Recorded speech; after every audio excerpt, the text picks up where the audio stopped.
wabarakatuh. Baraya, kumaha damang?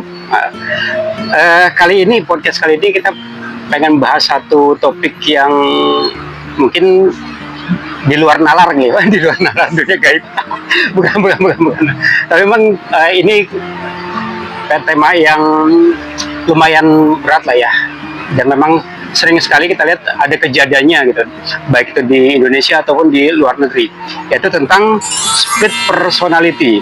Jadi ternyata bukan pohon aja yang bercabang, tapi kepribadian pun atau karakter seseorang pun bisa bercabang, bisa banyak gitu ya. Udah. Split personality ini, Anda bacakan ya, kayak pembaca berita sih ya. Karena nggak punya bakat jadi pembawa berita gitu. Ini cuma sekedar baca aja ya. Keterangannya nih. Split personality atau yang dikenal secara medis sebagai gangguan identitas disosiatif atau DID, ya itu adalah kondisi gangguan mental di mana seseorang itu memiliki dua atau lebih kepribadian yang berbeda, di mana setiap kepribadian memiliki cara berpikir, merasa, dan berperilaku yang berbeda-beda pula. Jadi antara satu kepribadian dengan kepribadian yang lain itu beda-beda. Nah, kepribadian ini secara bergantian mengontrol perilaku seseorang sehingga menyebabkan perubahan drastis dalam kepribadian dan perilaku penderitanya. Gangguan identitas disosiatif atau DID ini ya merupakan gangguan mental yang ditandai dengan adanya dua atau lebih identitas kepribadian yang terpisah dalam satu orang individu. Perubahan kepribadian. Setiap identitas itu memiliki karakteristik yang unik, termasuk nama, jenis kelamin, dan bahkan preferensi. Jadi singkatnya gini, bisa jadi dia itu seorang laki-laki, tapi di kepribadian dia yang lain, pada karakter pribadi dia yang lain, dia bisa aja menjadi seorang perempuan, atau bisa aja dia menjadi seorang banci gitu ya. Seperti itu, dia mengklaim bahwa dia itu laki-laki, tapi ternyata di sisi lain dia ngaku bahwa dia itu perempuan, dia bertingkah laku seperti perempuan, padahal secara tampilan fisik dia itu laki-laki. Nah, hal ini juga berpengaruh pada perilakunya. Identitas-identitas ini atau kepribadian-kepribadian ini secara bergantian mengambil alih perilaku seseorang sehingga menyebabkan perubahan yang signifikan terhadap perilaku, pikiran, dan emosinya. Penyebabnya, sobat semua, DID ini seringkali disebabkan oleh pengalaman traumatis yang berulang di masa kecil, seperti misalnya kekerasan pada fisik, emosional, dan kekerasan seksual. Nah, gejalanya itu meliputi bisa jadi kehilangan ingatan, perubahan perilaku yang tiba-tiba, dan kesulitan untuk mengingat informasi yang penting. Nah, sahabat semua, jadi kepribadian split ini ya, kepribadian ganda ini benar-benar sebuah kepribadian yang bisa dikatakan mengganggu ya, kepribadian yang mengganggu, dan inilah yang akan kita bahas pada podcast kita kali ini bersama Kang Atan. Baca naon itu ya? Baca asik kuasa soranganan. Ini dia yang kita tunggu-tunggu nih, Kang Atan ini nih. Jadi podcast kita kali ini kita akan membahas tentang split personality, kepribadian ganda ini, Kang. Lain kepribadian jada lain. Ya, mungkin nanti bisa dibahas ya. Iya. Kepribadian rondo. Ganda. Oke, jadi kita akan bahas ini di podcast kali ini bersama Kang Atan tentang split personality atau kepribadian ganda. Udah kayak X-Men aja ya, superhero ya. Okay. So stay tune di sini ya Kang Atan ya. Stay tune tong kama mana ya, kita sebentar lagi akan bahas tentang kepribadian ganda. So don't go anywhere, stay tune. Ya.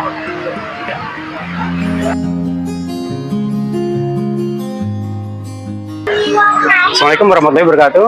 Sahabat semua, sahabat sayunan, sadana, kumaha, dabang. Semoga dabang semua ya. Semoga kita semua dalam keadaan baik, ya sehat. Oke, sahabat sayunan, ya kalian pengen ngobrol lagi nih ngobrol-ngobrol bersama Kang Atan lagi. Bukan Dokter Boyke kali ini, bukan. Ya kali ini dengan Kang Atan, beneran Kang Atan, bukan Dokter Boyke lagi. Gini juga nih Kang Atan nih, kita kayaknya ketemu kasus lagi. Sampurasun, beraya. Ya. Kita ketemu kasus lagi nih ternyata nih. Nah, entah. Nggak jauh sama yang kemarin. Nggak jauh dari kemarin. Jadi ada kasus. Kalau kemarin kan tentang incest gitu kan ya. Nah, kalau sekarang adalah ini dia datang. Oh iya, Ya, makasih Bang. makasih ya. Kalau sekarang lebih apa ya, luar biasa lagi. Oh, lebih luas, waduh. Ada seorang mertua, ibu, gitu, ibu mertua yang melakukan basah-basahan dengan menantunya sendiri. Mana jibrek gitu? Hujanan. Main becek-becekan. Oh gitu, waduh. Musim hujan berarti. Hujan. Iya, jadi sebelumnya juga pernah ada tuh kasus sampai difilmin gitu kan. Norma sama siapa ya? Ya, sama menantunya juga. Kasusnya sama, ibu mertua sama menantu laki-lakinya, gitu. Dan itu viral juga tuh sampai dibikin film. Nah ini kemarin ada lagi baru kasus sama. Ya jadi ada menantu yang main becek-becekan gitu ya sama menantunya sendiri. Gitu. Sampai akhirnya kesimpulannya nih dinikahin mertuanya itu loh sama menantunya. Ibu mertua nikah sama menantu. Waduh. Itu gara-gara main becek-becek kan? Gara-gara main becek-becek.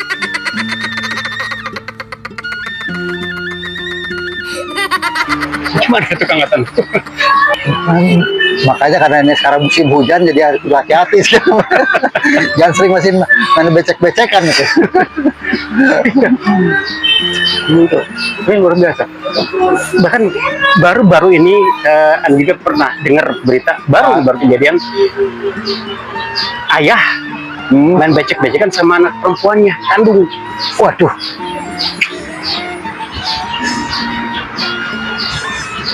Ini kita berada di akhir zaman mungkin ya, sehingga banyak orang yang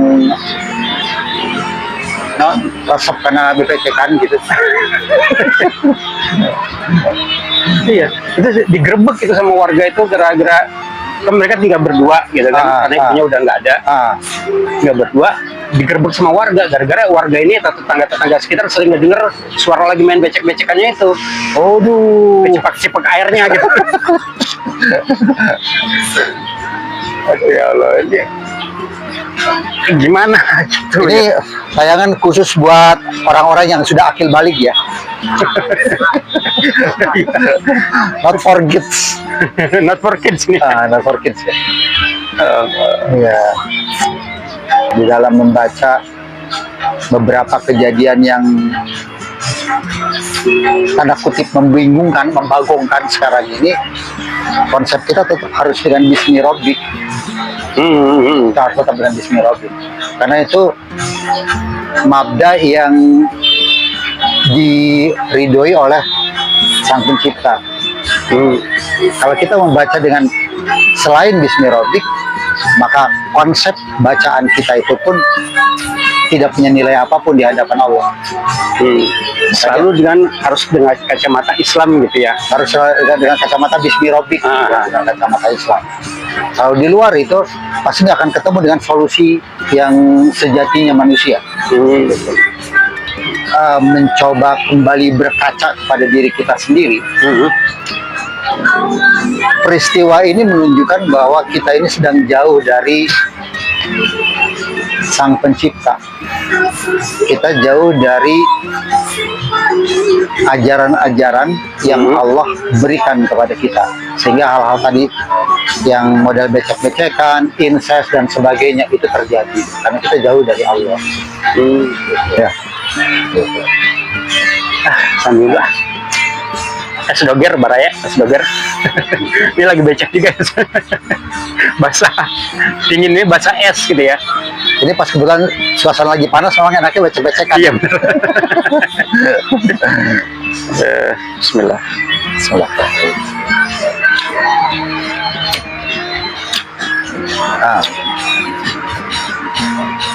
Kalau kita urai dari bahasan-bahasan kita yang sebelumnya, kan kita harus sama-sama pahami bahwa ada 3 pihak yang menjadi penanggung jawab terhadap pembentukan karakter manusia. Iya, benar-benar. Yang pertama itu kan orang tua di rumah, yang kedua adalah guru di lingkungan pendidikan, mau di sekolah ataupun di kampus, yang ketiga ada orang tua di lingkungan sosial. Sosial, benar. Itu dari tingkat RT sampai presiden. Nah, 3 pendidik ini itu bertanggung jawab penuh dalam menciptakan sebuah karakter yang kelak akan membanggakan bangsa ini gitu. Atau lebih jauhnya, 3 pihak inilah yang bertanggung jawab dalam membangun sebuah peradaban manusia. Nah, tapi wajar nggak ya kalau misalnya seorang manusia punya hasrat untuk melakukan hal seperti itu gitu? Wajar, normal gitu ya? manusiawi Manusiawi ya? manusiawi, karena itu sudah fitrahnya manusia untuk menyukai, tanda kutip menyukai hal-hal demikian gitu. Cuman kan yang harus kita tekankan adalah penempatannya, pelampiasannya, pelepasannya itu gitu. Tidak asal sembarangan becek-becekan.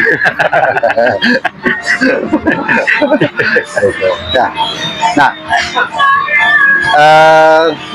3 pihak ini di rumah, di sekolah, atau di lingkungan sekolah ini, apa di lingkungan pendidikan ini, bagaimana bisa menciptakan sebuah karakter yang muwahhid, karakter yang tauhid.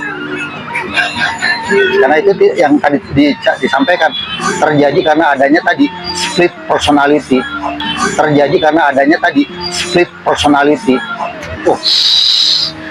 Split personality nih. Split personality atau kepribadian yang terpecah, atau kepribadian, orang-orang sering menyebut dengan kepribadian ganda. Kepribadian ganda, jadi berarti bukan main badminton, tenis ganda aja ya? Bukan. Tapi pribadi pun punya bisa ganda.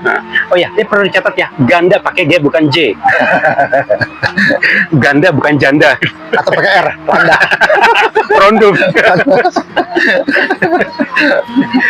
Ya. Ada orang tua yang tega membeceki anaknya, atau anak yang tega membeceki orang tuanya.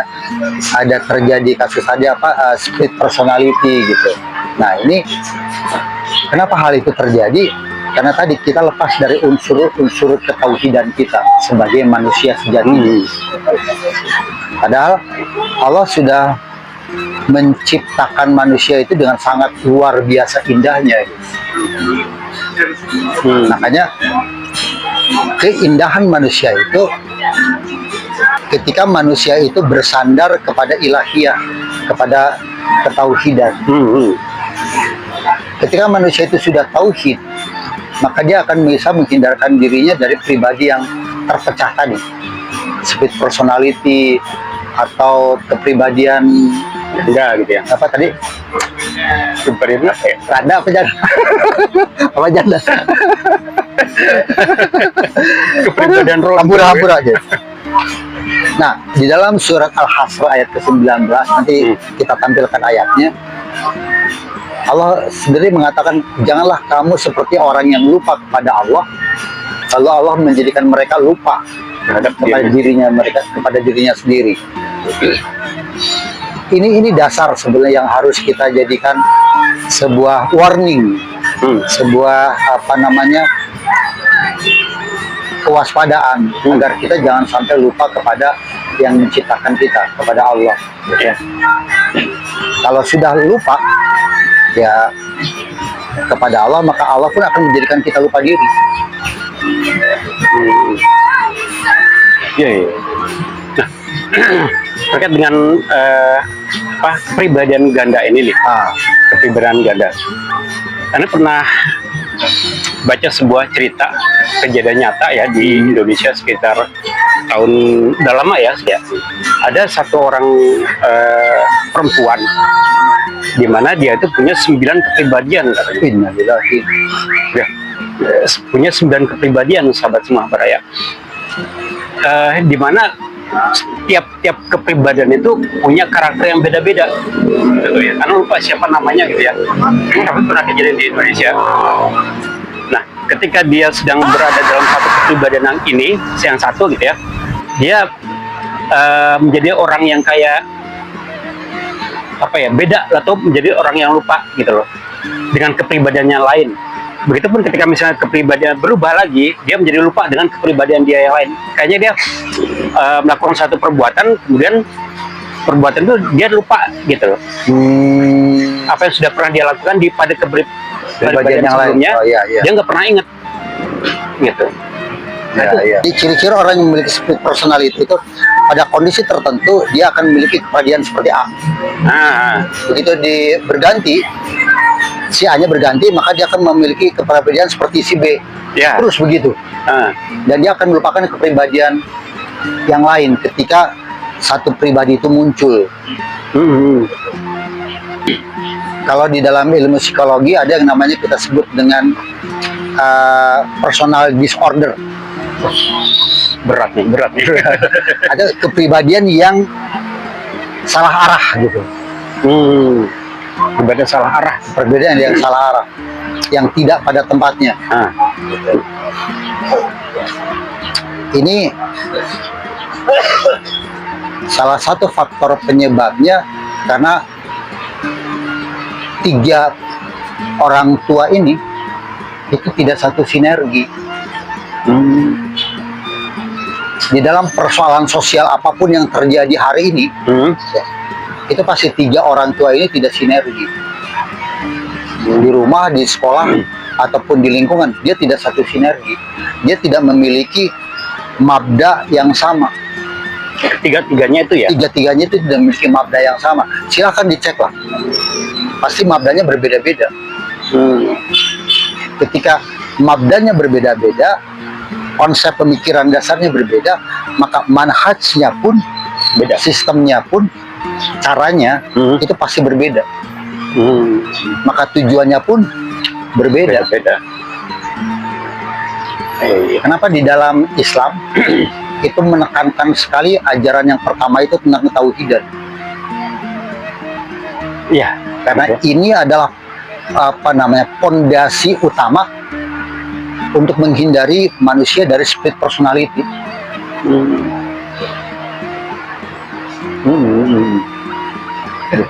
Nah, ketika ketauhidan ini mengakar di dalam dirinya, maka dia akan selalu waspada, dia akan selalu hati-hati di dalam melangkah, hati-hati di dalam mengambil keputusan. Karena dalam setiap tindakannya dia akan selalu ingat kepada Allah, apakah Allah ridho atau tidak dengan tindakannya. Itu pribadi-pribadi yang tauhid.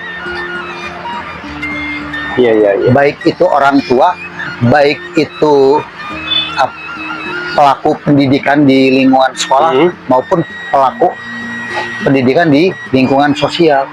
Kalau dia ingat kepada Allah, maka dia akan sangat berhati-hati terhadap semua kebijakannya, semua tindakannya gitu.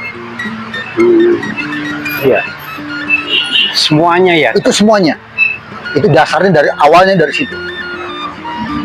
Kalau orang-orang psikologi kan senantiasa membahas, yang disebut split personality seperti ini gitu kan. Definisinya begini, latar belakangnya kejadian seperti ini. Tapi basic awalnya yang menyebabkan itu terjadi, itu jarang dibahas. Jarang dibahas. Kenapa tuh mungkin? Kira-kira dari pandangan basic dari para psikolog ini beda-beda, atau melihat fakta yang terjadi itu beda-beda juga. Jadi cara pandangnya atau pisau yang digunakan dalam menghukumi satu fakta itu beda-beda gitu.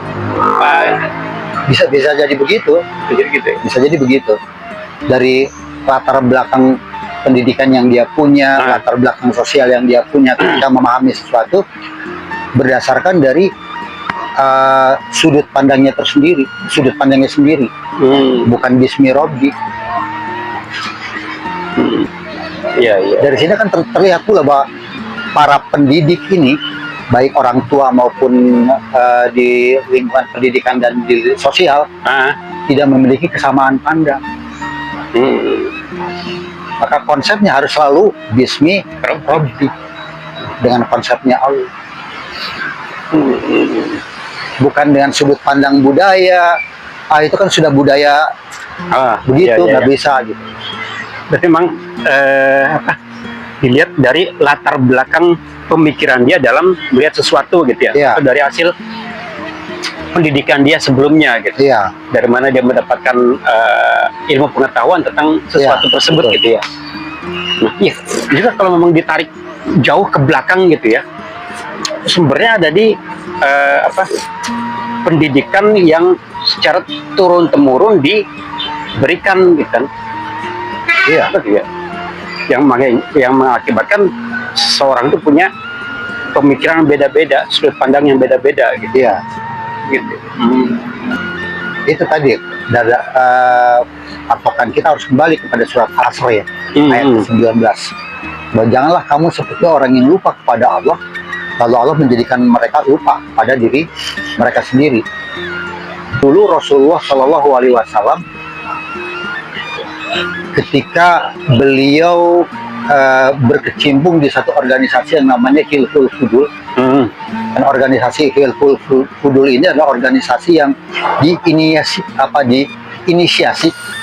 oleh Muhammad Rasulullah. Belum ketika itu belum jadi Rasul, oleh Muhammad bin Abdullah. Terjadi peperangan antar suku, maka diinisiasilah sebuah MOU perdamaian di antara suku itu, membuat nota kesepahaman untuk saling menyudahi peperangan, dan dari situ ditandatangani oleh beberapa tokoh Mekah, binahong Mekah pada saat itu gitu, orang-orang yang berperang gitu, membuat satu kepas, kita sudahi perang ini, kita akan ciptakan keadilan, kita akan ciptakan rasa aman gitu. Dan orang yang ditunjuk oleh ada 5 bani ketika itu ya, ada 5 bani yang ikut terlibat dalam perjanjian itu. Dan mereka sepakat akhirnya menunjuk Muhammad bin Abdullah sebagai ketua Hilful Fudul itu. Yang kemudian perjanjian itu dibentuk menjadi sebuah organisasi massa. Atau mungkin sekarang sekelas apa ya, KNPI atau apalah gitu ya. Nah, itu dibentuk seperti itu, dan mulai dari situlah Rasulullah itu dimulai ketika Muhammad bin Abdullah berusia kurang lebih 15 tahun. 15 tahun. Banyak 15 tahun tapi jadi ketua umum partai. Wah iya, bisa dikatakan begitu. 15 tahun loh. Bukan anak cere-cere. Bukan yang mendadak tiba-tiba jadi ketua umum partai, dalam begitu masuk langsung jadi naik dia. Karena kan Muhammad kita pahami dalam sejarah itu, dari ketika beliau muda aja udah dikenal sebagai Al-Amin, orang yang dipercaya. Maka ketika itu beliau dipercaya untuk memotori ya, organisasi Hilful Fudul. Dan memang beliau istilahnya punya kapasitas untuk itu gitu ya. Iya, dan dia punya kapasitas seperti itu gitu. Ini jadi pemimpin gitu. Jadi ingat ada anak muda yang dia itu langsung naik jadi apa ya, wakil ketua. Siapa? Papa gitu siapa? Siapa? Papa siapa? Fufu Papa gitu. Salah itu, siapalah itu. Ini satu gambaran bahwa kepemimpinan Muhammad ketika itu kan tidak dibangun instan gitu. Nah, kok dia instan itu? Nah, Instan gitu. kebanyakan makan mie instan kali.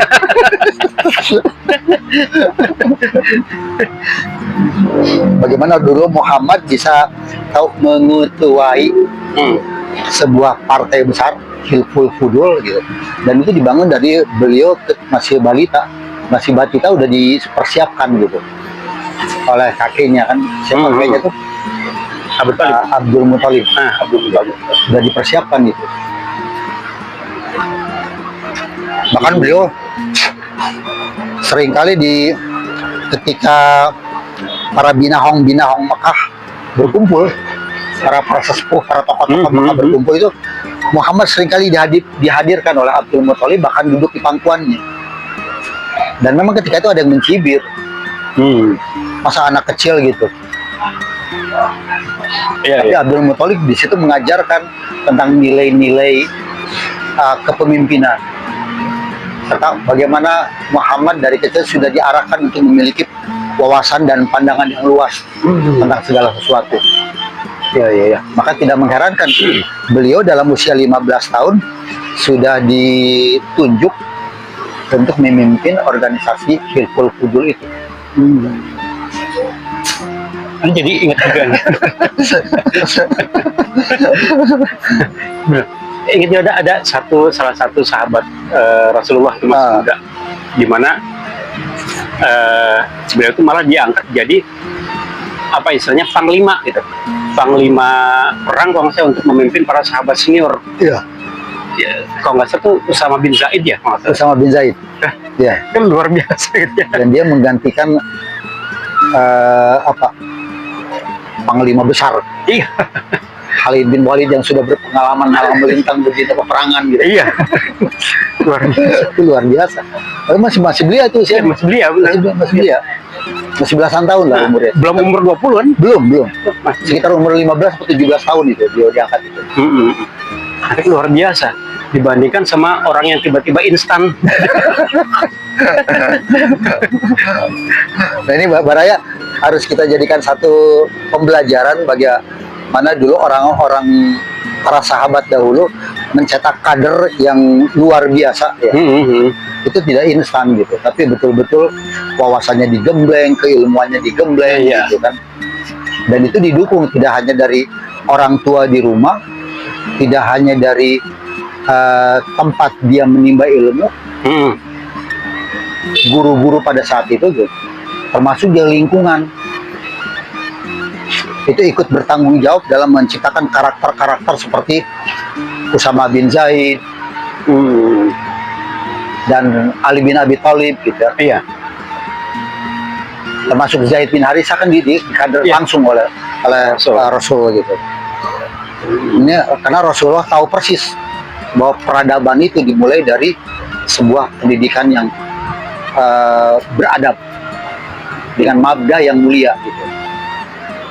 Nah, makanya ketika Rasulullah ditunjuk sebagai ketua Hilful Fudul, Rasulullah mulai aktif bekerja menyelesaikan berbagai macam persoalan gitu. Jadi ada yang mengadu tentang persoalan hukum, ngadu ke Rasul, ke Muhammad ketika itu belum diangkat jadi Rasul. Ngadu ke Muhammad, ke organisasi Hilful Fudul, ditampung oleh Muhammad dan para sahabat para sahabat di organisasi itu gitu. Diselesaikan oleh Muhammad, kasus selesai. Langsung gitu. Langsung ditangani, cepat ditangani dan selesai. Dan tidak ada satu kasus yang ditangani oleh Muhammad kecuali kasus itu selesai. Kalau sekarang mah berlarut ya, lama banget ya, satu kasus doang ya. Dan Muhammad ketika itu karena dia banyak menangani berbagai macam kasus sosial, kasus hukum, kasus keadilan dan sebagainya, itu Muhammad bisa dikatakan bahwa beliau adalah seorang pengacara yang luar biasa. Politikus ulung gitu. Politikus ulung gitu. Sudah belajar tentang bagaimana berpolitik, bagaimana bernegosiasi, bagaimana menjadi seorang pengacara gitu. Nah, sudah seperti itu pun Muhammad sampai kepada satu titik jenuh. Ketika beliau 37 tahun, itu Muhammad mengalami kebimbangan yang sangat amat. Karena setiap kali satu kasus muncul ditangani oleh Muhammad, muncul sekian kasus, menunggu sekian kasus untuk pula diselesaikan. Dan Muhammad lelah di situ. Oh, nggak beres-beres, itu hade-hade gitu. Satu selesai muncul 1000, satu ini muncul lagi terus seperti itu. Akhirnya waktu Muhammad habis untuk mengenani kasus-kasus seperti itu. Maka kemudian Rasulullah dimulai usia 37 tahun itu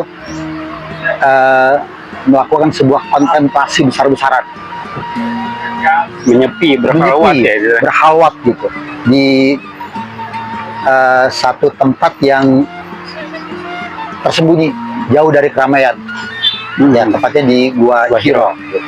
Di sana Muhammad menyepi di situ, menyendiri di situ, dan ternyata kegiatan seperti itu tidak hanya dilakukan oleh Muhammad.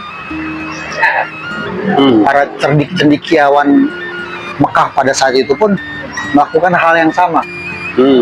Jadi berhalwat itu atau bertahanut itu sudah menjadi kebiasaan para cendikiawan Mekah. Tidak hanya Muhammad gitu. Dengan motif yang berbeda-beda gitu ya. Entah istilah, kalau istilah sekarang mungkin bertapa atau segala macam, semedi segala macam, ya oke lah, itu istilah gitu. Tapi intinya adalah Muhammad itu melakukan sebuah kontemplasi, tafakur diri. Ini apa gitu? Apa sih sebetulnya solusi buat mengatasi persoalan di Mekah gitu? Dilakukan selama 3 tahun setiap bulan Ramadan.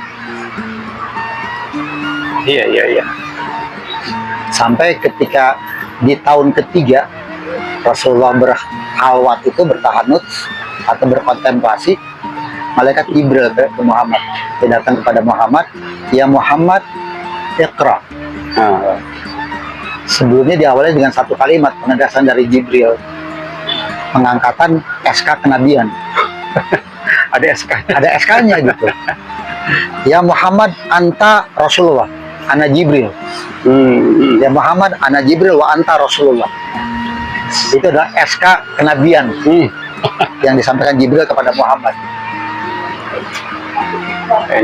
Iqra ya Muhammad, iqra sampai 3 kali kan. Iya. Muhammad mengatakan, ma'ana biqari. Apa yang harus saya baca? Saya nggak bisa baca. Karena memang tidak ada tulisan yang harus dia baca. Quran belum ada gitu kan? Quran belum ada gitu. Kertas, Jibril kan nggak bawa kertas. Baca ya. Nggak begitu gitu. Jadi kalau kita sekarang bertanya, kondisi kita sekarang, Muhammad pada saat itu disuruh Jibril baca Iqra, perintah Iqra. Apa yang harus Muhammad baca? Wajar Muhammad bingung. Maka kemudian dilanjutkan dengan kalimat Iqra bismi rabbikal ladzi khalaq, dan itu diteruskan sampai 5 ayat itu kan. 5 ayat yang pertama. Nah, ketika dibacakan bismi rabbik itu, ngajeng hok Muhammad.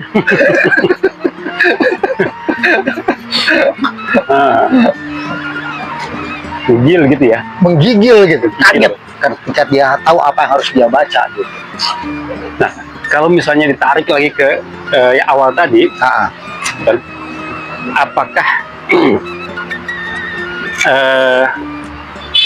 anak yang melakukan kegiatan becek-becekan sama ibu mertuanya itu gara-gara sering berhalwat kali ya?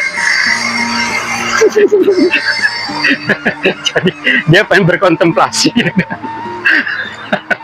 di tempat becek.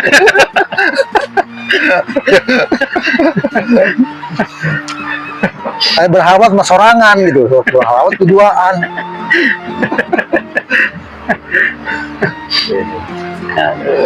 Iya. Itu berhalwat yang salah. Berhalwat yang salah itu. Don't try this at home ya. Oke, gini Bara ya, karena memang pembahasannya lumayan kalau dikembangin itu bakal bisa 2 jam. Aku mungkin bisa sampai seharian penuh kan.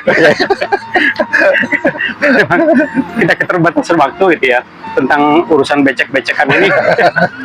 Karena urusan becek-becekan ini nggak bisa selesai singkat gitu loh.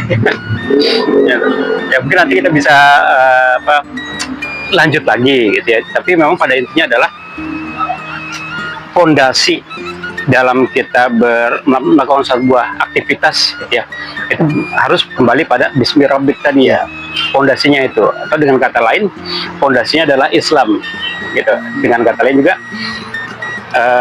Islamlah yang jadi cara kita dalam memandang satu fakta yang ada, yang kita lihat gitu kan ya. Itu menjadikan Islam sebagai satu-satunya sudut pandang atau POV lah, point of view kita dalam melihat sesuatu. Tuh. Dalam kasus yang tadi ada kepribadian ganda, split personality dan sebagainya, ya bagaimana kita bisa melihat itu dengan kacamata Islam, Bismillahirrahmanirrahim tadi. Gitu. Mungkin seperti itu ya, Beraya ya. Mungkin kayak gitu ya, Kang Atan. Oke, Beraya, nuhun, kita ketemu lagi insya Allah di podcast berikutnya. Mungkin bahas becek-becek lagi. Boleh. Jadi belum selesai, baca-bacakan lagi ya. Nuhun, Assalamualaikum warahmatullahi wabarakatuh. Waalaikumsalam. Sampurasun.